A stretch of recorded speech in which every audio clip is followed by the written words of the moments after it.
Field marshal Syed Asim Munir کا سعودی عرب کا دورہ، سعودی وزیر دفاع شہزادہ خالد بن سلمان سے ملاقات، ایران کے سعودی عرب پر حملوں اور علاقائی صورتحال پر گفتگو۔ ISPR کے مطابق پاکستان اور سعودی عرب کے درمیان دفاعی تعاون پر بھی بات چیت کی گئی۔ ایران کی جانب سے سعودی عرب کے خلاف جارحانہ اقدامات پر تشویش کا اظہار کیا گیا۔ دونوں ملکوں کا خطے کے امن اور استحکام کے لیے مشترکہ عزم کا اعادہ، ایرانی قیادت سے دانش مندی اور تحمل کا مظاہرہ کرنے کی امید کا اظہار کیا گیا۔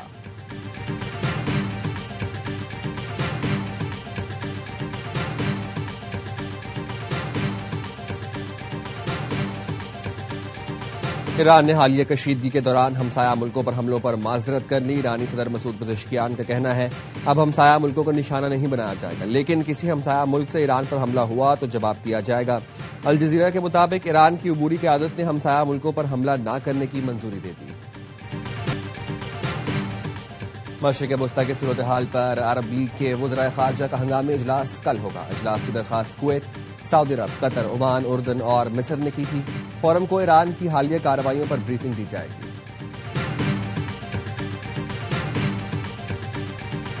ایران کا ابنائے ہرمز کے قریب مالٹا کے جھنڈے والے آئل ٹینکر پر ڈرون حملہ، پاسداران انقلاب کا کہنا تھا ٹینکر کو ہدایت مسلسل نظر انداز کرنے پر نشانہ بنایا گیا۔ ایران نے جنگ کے 8ویں روز اسرائیل پر میزائلوں کی بارش کر دی۔ تل ابیب، یروشلم، وسطی اور جنوبی اسرائیل، مغربی کنارے اور غزہ بارڈر پر سائرن بج اٹھے۔ اسرائیل فوج نے ایران کی جانب سے داغے گئے نئے میزائلوں کی تصدیق کر دی۔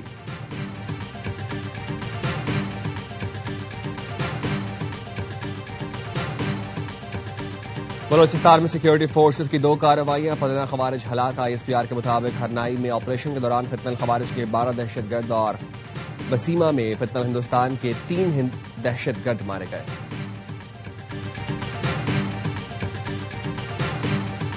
اور GHQ حملہ کیس میں 47 اشتہاری ملزمان کو 10 سال قید اور 5 لاکھ جرمانے کی سزا سنا دی گئی۔ اشتہاری ملزمان کی جائیدادیں بھی ضبط کرنے کا حکم۔ عمر ایوب، زرتاج گل، مراد سعید، شبلی فراز، حماد اظہر، کنول شوذب، شیخ راشد شفیق، شہباز گل، زلفی بخاری اور دیگر شامل۔ راولپنڈی کی انسداد دہشت گردی عدالت نے فیصلے میں کہا سزا پانے والے ملزمان کو 9 مئی کے واقعات کی سازش میں ملوث پائے گئے۔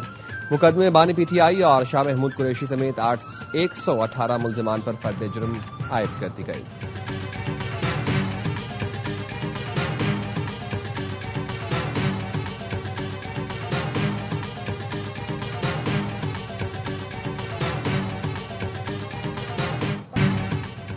مشرق وسطی میں جنگ کا پاکستان پر اثر، پیٹرول اور ڈیزل 55 روپے فی لیٹر مہنگا۔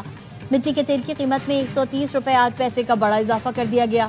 وزیر پیٹرولیم علی پرویز ملک نے کہا حکومت نے مشکل فیصلہ کیا، جیسے ہی صورتحال بہتر ہوگی پیٹرولیم مصنوعات کی قیمتوں میں کمی کی جائے گی۔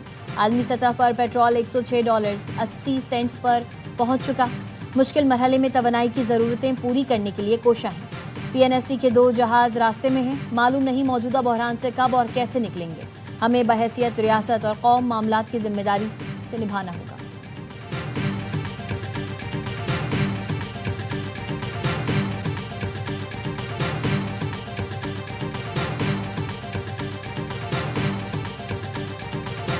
پریشانی تو ویسے ہی ہے، تو غلط کیا حکومت نے، پورے راستے یہی سوچتے ہوئے آئیں گے کس طرح سے یار اس کو مینیج کیا جائے گا۔ پریشانی ہو رہی ہے، اب دیکھیں کیا ہوتا ہے آگے۔ حال اس وقت بہت برا ہے۔ گورنمنٹ کو چاہیے ہم غریبوں کا خیال کریں، مزدوری کریں۔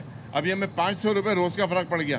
ہر چیز مہنگی ہوگی۔ عوام سے تو یہ 55 روپے مہنگا کر لیا ہے، لیکن جن کو فری آپ دے رہے ہیں ان کا ختم کریں۔ شہریوں کا حکومت سے پیٹرول کی قیمت میں اضافہ واپس لینے کا مطالبہ، کہا مہنگائی سے پہلے ہی پریشان تھے، قیمتوں میں اضافہ مسائل بڑھا دے گا، ہر چیز پہنچ سے دور ہو جائے گی۔ حکومت غریبوں کا خیال کرے، پیٹرول سستا کرے۔ پیٹرولیم مصنوعات کی قیمتوں میں اضافے کے بعد لاہور میں ٹرانسپورٹرز نے کرایہ بڑھا دیا۔ گڈز ٹرانسپورٹ الائنس نے گڈز ٹرانسپورٹ کے کرایوں میں 20% اضافہ کر دیا۔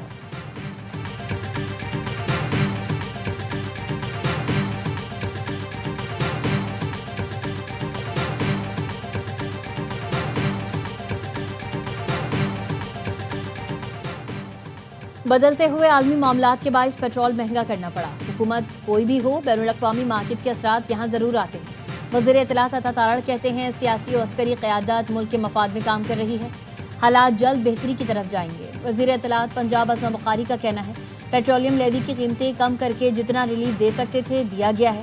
پیٹرولیم مصنوعات کی قیمتیں بڑھانا آسان فیصلہ نہیں تھا، لیکن اس کے علاوہ کوئی چارہ بھی نہیں تھا۔